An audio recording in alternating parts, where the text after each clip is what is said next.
Compared to many jurisdictions, the District of Colombia has very strict expungement and sealing laws. But did you know that if you were under the age of 25, meaning 24 and under, at the time the offense was committed, you can ask the court to set aside your criminal convictions? I'm Morgan Lay, an experienced attorney in the District of Colombia, here to explain the process of removing a misdemeanor or even a felony conviction from your record. DC's Youth Reform Act gives a person who committed a criminal offense at a young age the opportunity to move beyond that conviction and put it completely in the past. It's no secret that criminal convictions can wreak havoc on a person's life for decades after the offense. It can prevent someone from exercising their Second Amendment rights, getting a job, and even renting an apartment.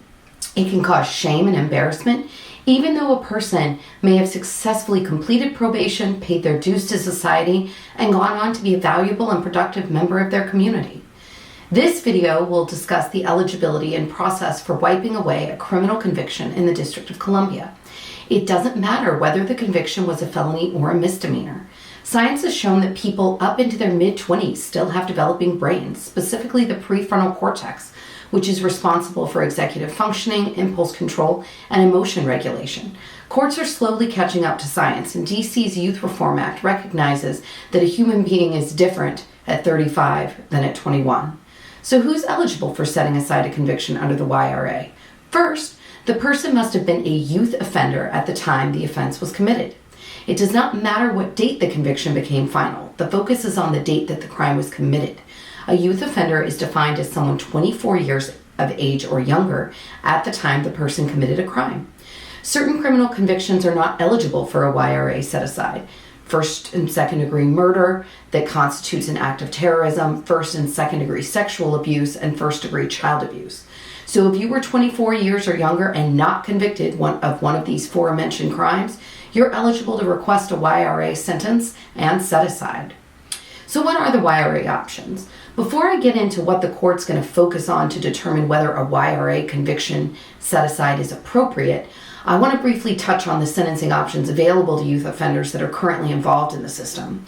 A court may suspend a sentence as opposed to placing a youth offender in jail if the court determines that a youth offender would be better served by probation instead of confinement, and shall require the completion of 90 hours of community service unless the court determines that community service would be unreasonable. The court may also issue a sentence less than any mandatory minimum term that may otherwise be applicable. What are the options for setting aside a prior conviction under the YRA?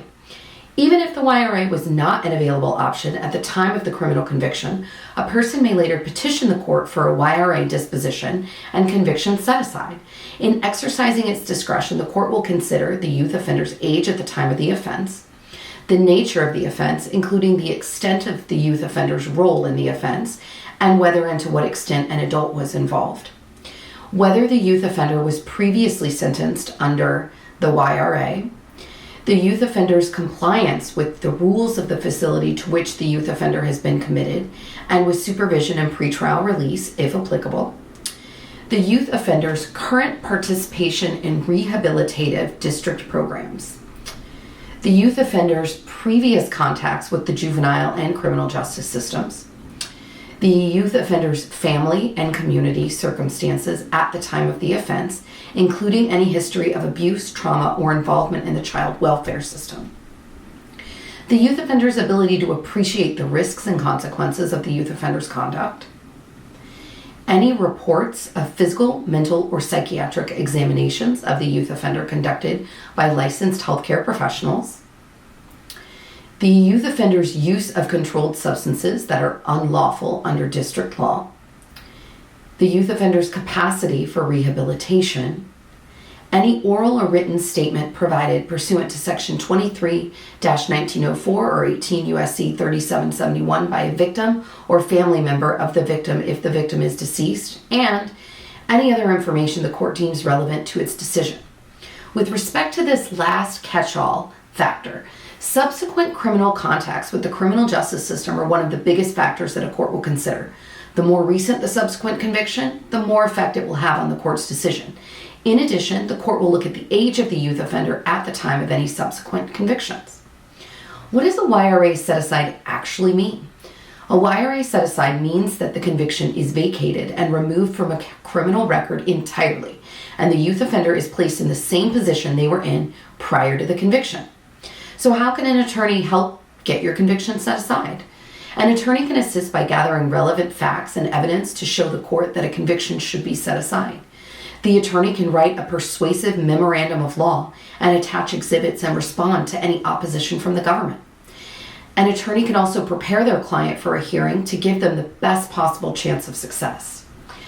I hope you found this video useful. I'm Morgan Lay. Subscribe to my YouTube channel and Markham Law Firm's YouTube channel for more informational videos just like this one. Thank you, and I will see you next time.